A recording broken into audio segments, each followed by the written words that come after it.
우리 옆에 분들과 인사하십시다. 메리 크리스마스. 세상에는 좋은 소식이 있고 나쁜 소식이 있습니다. 또한 기쁜 소식이 있고 슬픈 소식도 있습니다. 그러나 2000년 전 아기 예수 탄생은 온 인류에게 참으로 좋은 소식이 되고 기쁜 소식이 되는 줄로 믿습니다. 전 세계 70억 인구가 성탄절을 맞아 들뜬 분위기 속에 웃고 있지만 이 성탄이 우리에게 실제로 기쁘고 좋은 굿뉴스가 된다는 사실을 알고 그 은혜를 받아 누리는 사람은 매우 적습니다.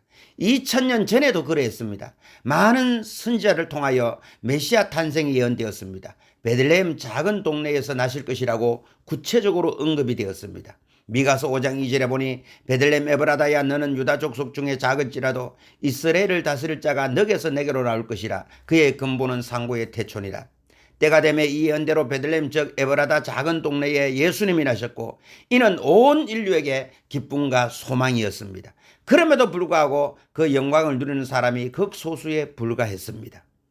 이정훈 교수라는 분이 있는데 이분은 기독교를 반박하려고 유명한 목사님의 설교를 분석하는 일을 하다가 예수님을 만났습니다.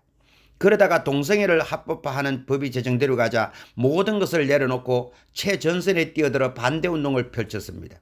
지금은 목사님이 되셨는데요. 유튜브에 설교가 올라오니 한번 들어보시기를 바랍니다.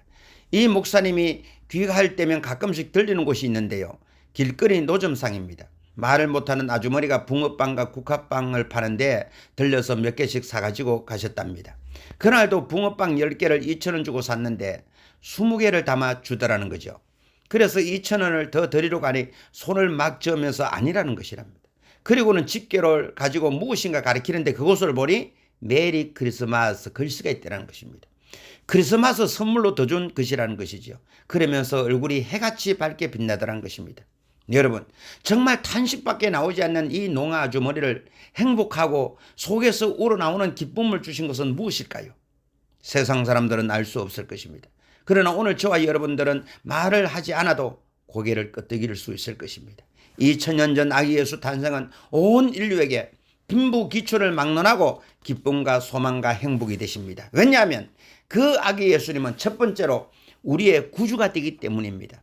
마태복음 1장 21절에 아들을 낳으리니 이름을 예수라라. 이는 그가 자기 백성을 그들의 죄에서 구원할 자이심이라 말씀합니다. 누가복음 2장 21절에도 오직 다윗의 동네에 구주가 나셨으니 했습니다. 여러분, 우리 인생은 태어나면서부터 아담과 하와의 후손으로 원죄를 안고 사망을 향해 달려가는 존재입니다.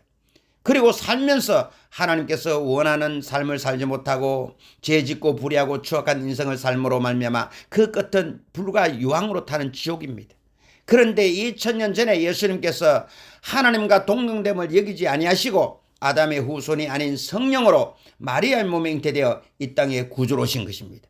예수님은 어떤 위인이라 철학가, 성인, 도덕군자, 사회운동가가 아닙니다.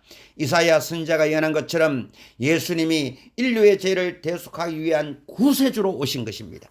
이사야 53장 5절에 그가 찔림은 우리의 허물을 인하며 그가 상함은 우리의 죄악을 인함이라. 그가 징계를 받음으로 우리가 평안을 누리고 그가 채찍에 맞음으로 우리가 나음을 입었도다 했습니다. 그렇습니다. 예수님은 이 땅에 저와 여러분의 죄를 청산하고 멸망의 죄악에서 구원하러 오신 구세주인 것입니다. 예수님의 십자가 대속으로 말미암아 남녀노소 빈부귀천 할 것 없이 누구든지 주님 앞에 나오면 모든 죄가 사함받고 의롭게 되는 것입니다.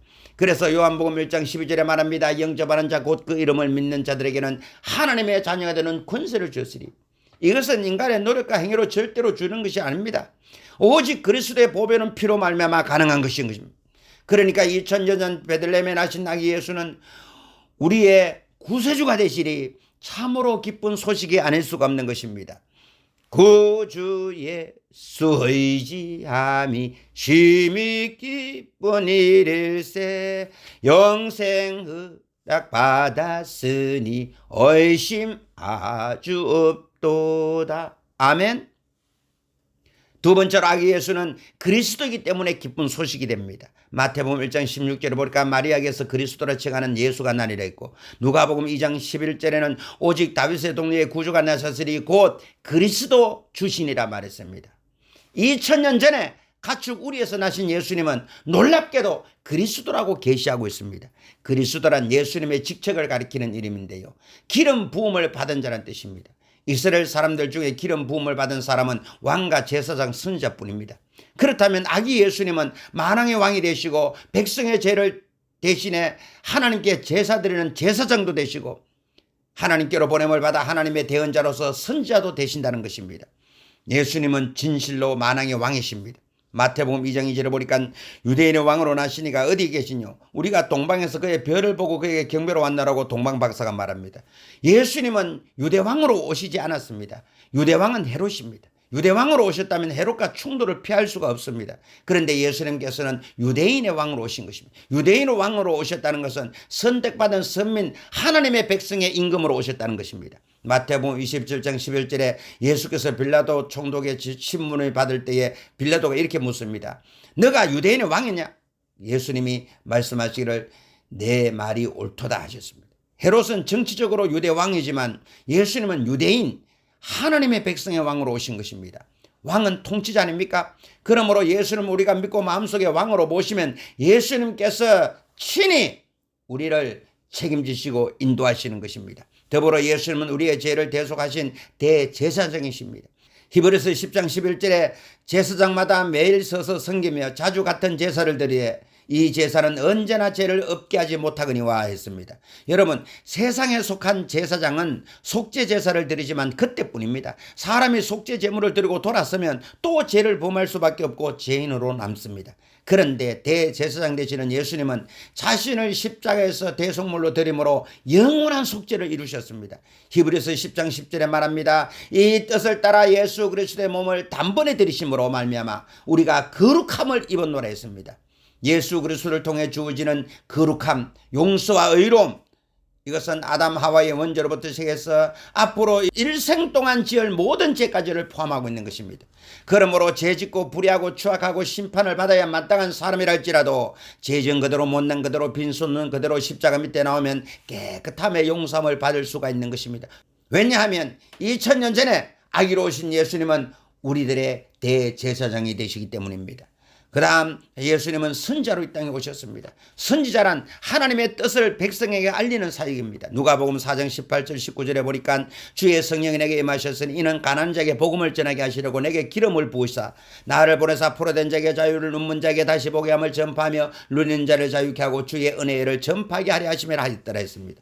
진짜로 예수님께서는 3년 반 공생애를 통해서 가난한 자에게 복음을 전파하며 상한 자를 위로주시고 병든 자를 고치시고 누린 자를 해방시켜 주시고 마귀에게 포로된 자에게 자유를 주셨으며 육신의 눈이 먼 맹인은 눈을 뜨게 하시고 영안이 먼 눈은 하늘의 영광을 보게 하셨습니다. 그러니 큰 기쁨의 좋은 소식이 아닐 수 있겠습니까? 세 번째, 우리 예수님은 임마누엘의 주님이 되심으로 기뻐할 수 있습니다. 누가복음 2장 23절에 보라 처녀가 잉태하여 아들을 낳을 것이요 그의 이름은 임마누엘이라 하리라 했습니다. 요한복음 1장 14절에는 말씀이 육신이 되어 우리 가운데 거하심에 우리가 그의 영광을 보니 아버지의 독생자의 영광이요 은혜와 진리가 충만하더라 말했습니다. 아담 하와가 범죄한 후 반드시 죽으리라 했으니 그 영은 하나님과 단절되었고 에덴 동산에서 쫓겨났습니다. 이것은 하나님께 버림받고 분리되었다는 의미입니다. 그래서 아담 이후 모든 인생은 목자 없는 어린 양같이 되어버리고 말았습니다. 마가복음 6장 34절에 예수께서 나오사 큰 무리를 보시고 그 목자 없는 양 같음을 인하여 불쌍히 여기사 이에 여러 가지로 가르치시더라 했습니다. 그런데 하나님은 2000년 전 베들레헴 구류에 아기 예수님으로 우리를 찾아오신 것입니다. 그래서 임마누엘이 되시는 것입니다. 마태복음 1장 23절에 보라 처녀가 잉태하여 아들을 가시오 그 이름은 임마누엘이라 하셨으니 이를 번역한 적 하나님이 우리와 함께 계시다미라. 임마누엘, 하나님이 우리와 함께 계시다. 아멘. 그래서 예수님은 죄인의 죄를 용서해 주시고 귀신 들린 자의 귀신을 쫓아내어 주시고 병든 자의 병을 고치시고 가난한 자를 먹이시고 헐벗은 자를 돌보시며 죽은 나사로는 살려버리고 말았던 것입니다. 이는 사람이 할 수 있는 일이 아닙니다. 오직 하나님만이 하실 수 있는 위대한 역사인 것입니다. 그리고 예수님께서는 부활 성천하신 후에 보혜사 성령을 보내주셔서 오늘날도 동일한 역사를 베풀고 계시는 것입니다. 내가 진실로 너희에게 이르노니 나를 믿는 자는 내가 하는 일을 그도 행할 것이요 이보다 더 큰 것도 아니니 내가 아버지께로 갑니다. 그래서 예수님께서 부활 성천 후 120문도가 마가 다락방에서 오로지 마음을 같이하여 기도에 힘쓰다가 성령의 충만함을 받고 다 방언을 말하고 예수님의 사역을 이어갔던 것입니다. 이것은 하나님이 우리와 함께 하신다는 임마누엘의 증거인 것입니다. 그 하나님은 지금도 성령으로 우리와 함께 하시는 것입니다. 그러므로 저와 여러분은 과가 아닙니다. 하나님께 사랑받고 있는 하나님의 아들, 딸들인 것입니다. 마태복음 28장 2절에 말씀하고 있습니다. 내가 세상 끝날까지 너희와 항상 함께 있으리라. 아멘. 예수님은 어제나 오늘이나 영원토록 동일하신 임마누엘의 주님이십니다. 전지전능하신 하나님이 우리와 함께 하시는 것입니다. 그러므로 강하고 담대한 그리스도인으로 살아가기를 주님의 이름으로 축원합니다. 결론적으로 말씀드립니다. 2000년 전 베들레헴 작은 동네에 아기 예수님이 탄생했습니다. 그런데 이 성탄은 온 인류에게 참으로 기쁨과 소망과 행복이 된다는 것입니다. 그 이유는 아기 예수님은 우리의 구주가 되기 때문입니다. 아기 예수님은 그리스도가 되기 때문입니다. 또 아기 예수님은 임마누엘이 되시기 때문입니다. 이러한 은혜가 오늘 성탄절에 저와 여러분 가운데 충만히 임하기를 주 이름으로 축원을 드립니다. 아멘.